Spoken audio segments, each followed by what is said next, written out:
हरिओम तत्सत। कहते हैं कि सुबह सुबह ईश्वर का दर्शन हो जाए, गुरु का दर्शन हो जाए और किसी सद्गुरु का मार्गदर्शन मिल जाए तो जीवन धन्य हो जाए। लेकिन क्या होता है कि गुरु का कहते हैं ना, गुरु कृपा मोक्ष मूलम। तो कई बार गुरु की कृपा भी बंधन का कारण हो जाता है। गुरु कौन? जो हमें इस अज्ञान वृत्ति से मुक्त कर दे। विद्या सा विमुक्त है, ऐसा विद्या दे जो हमको मुक्त कर दे। ज्ञान, आजकल जो ज्ञान होता है वो व्यावसायिक ज्ञान को ही लोग ज्ञान समझ जाते हैं। व्यावसायिक ज्ञान ज्ञान नहीं हो, तो पेट पालने का, रोजी रोटी का एक तरीका है, एक जरिया है। कोई काम करना सीख गए, स्किल सीख गए, पढ़ाई कर लिए, इंजीनियरिंग का, मेडिकल का, इत्यादि इत्यादि, वकील बन गए, दिन रात झूठ साँच बोल करके केस जीतते हारते हैं, अपना पेट पालने, रोजी रोटी। वह ज्ञान नहीं है। ज्ञान होता है नैतिक ज्ञान, मौलिक ज्ञान, आध्यात्मिक ज्ञान। इसको हम जानें तो वो ज्ञान ज्ञान है। ये व्यावसायिक ज्ञान तो व्यवसाय चलाने के लिए है।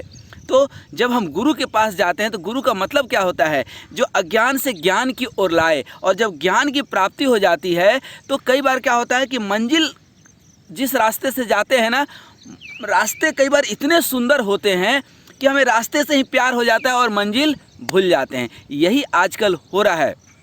गुरु का मतलब ये नहीं होता है कि एक अलग सा वेशभूषा हो, एक दिखावा हो, क्योंकि आजकल ज़्यादातर गुरु दो तीन चीज़ों से जाने जाते हैं कि दिखावा उनका कुछ अलग टाइप का होता है, अलग तरह से होता है, जो लोग को आकर्षित करता है और भीड़ भीड़ को खींचता है।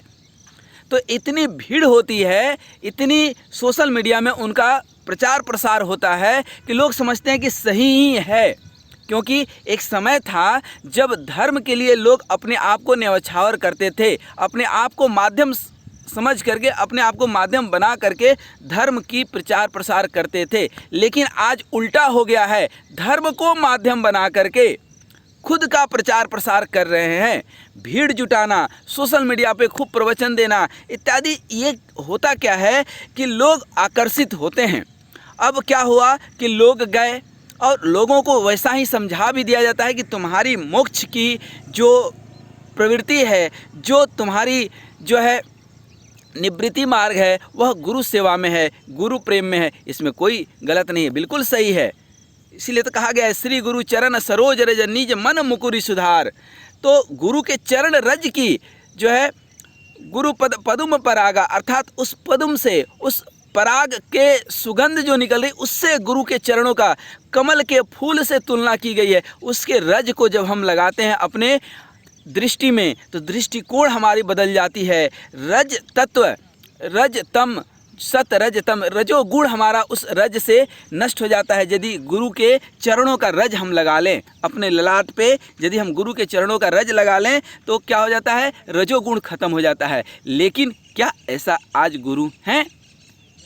और ऐसा तो नहीं कि हम माया के बंधन से मुक्त होकर के गुरु के पास गए और गुरु स्वयं में बंधन बन गए। गुरु की कृपा हमारी बंधन बन गई, गुरु की सेवा हमारी बंधन बन गई। हम राम को खूब मानते हैं, राम की मानते ही नहीं हैं। कृष्ण को खूब मानते हैं और कृष्ण की जो वाणी है, जो गीता है, उसको हम अपने व्यवहार में लाते ही नहीं हैं। शब्द तो सुनते हैं लेकिन शब्द के पीछे का भाव समझ ही नहीं पाते हैं। हम अपने अनुसार उनके शब्दों को ढाल लेते हैं, हम अपने अनुसार समझते हैं और इसीलिए हम वहाँ भी एक बंधन में बंध जाते हैं। आज ज़्यादातर जो गुरु हैं कि आप आ जाओ और देखो भीड़ को, घंटों आप प्रतीक्षा करो और फिर दान देते रहो। ये आश्रम बन रहा है, वो आश्रम बन रहा है, और सुख सुविधा तो देखिए, लाखों लाख नहीं करोड़ों रुपए की गाड़ी से वो चल रहे हैं। आप दान तो दो। और आप भी जो है गुरु के पीठ पर सवार हो गए और आप खुद, क्योंकि गुरु होते हैं मार्गदर्शन के लिए, उन्होंने मार्गदर्शन क्या दिया और आप क्या समझे, लेकिन आप उनके पीठ पर सवार हो गए। अब जब व्यक्ति का खुद का जो है पैर लंगा लूला हो, खुद का पैर काम नहीं कर रहा हो, दूसरे के पीठ पर सवार हो, तो हमेशा वह व्यक्ति डरा हुआ रहेगा। और यही हो भी रहा है कि जो व्यक्ति गुरु के पास जाता है, गुरु डरा देते हैं कि तुम्हारी मुक्ति तो इससे ही संभव है। ध्यान भजन का सही तरीका उसको समझाते नहीं है। ये समझाते नहीं है कि मेहनत तो आपको ही करना पड़ेगा, ध्यान और भजन आपको ही करना पड़ेगा। अरे गुरु कृपा से यदि मुक्ति मिल जाती, अब चलिए व्यवहारिकता में आइए। गुरु कृपा से यदि मुक्ति मिल जाती तो गौतम बुद्ध के जैसा करुणा अवतार कौन है, भगवान कृष्ण के जैसे करुणा अवतार कौन है। अर्जुन तो उनका अपना ही सगा था, उनका ही मित्र था, लेकिन कर्म करने की प्रेरणा कृष्ण देते हैं। कृष्ण तो साक्षात पार ब्रह्म परमेश्वर थे, वो चाहते थे 1 सेकंड में महाभारत खत्म, लेकिन नहीं, अर्जुन को उन्होंने मार्गदर्शन दिया, कर्म करने की प्रेरणा दी। तो मेरे प्यारे, ध्यान रखिएगा कि अध्यात्म के अंदर भी आपको अपने से चलना पड़ेगा। दूसरे के कंधे पर बैठ करके आप मुक्ति पा लेंगे, इसकी संभावना बहुत कम है। गौतम बुद्ध ने मार्गदर्शन दिया, अनेकानेक भिक्षु मुक्त हुए भी और बहुत नहीं भी हुए। कृष्ण काल में भी कृष्ण ने शिक्षा दी, दीक्षा दी, लोग मुक्त हुए और बहुत लोग वहीं के वहीं रह गए। क्यों कि उसके ज्ञान को, गुरु के ज्ञान को, क्योंकि कृष्ण बंदे जगत गुरु, वो तो जगत गुरु हैं, शिव जगत गुरु हैं। उनके ज्ञान को यदि हम अपने भाव में उतारें तो हमें फ़र्क पड़े, हम उन्हीं के ऊपर लद जाएं। आजकल ज़्यादातर गुरु के पास लोग जो जाते हैं तो अपने स्वास्थ्य संबंधी, अपने संकट को दूर करने के लिए जो है आशीर्वाद मांगते हैं, गुरु के चरणों की सेवा करते हैं, और गुरु वाणी को तो समझते ही नहीं हैं, अपने हिसाब से समझते हैं। ध्यान और भजन को समझ ही नहीं पाते। उनको लगता है कि गुरु सेवा में ही सब कुछ हो जाएगा।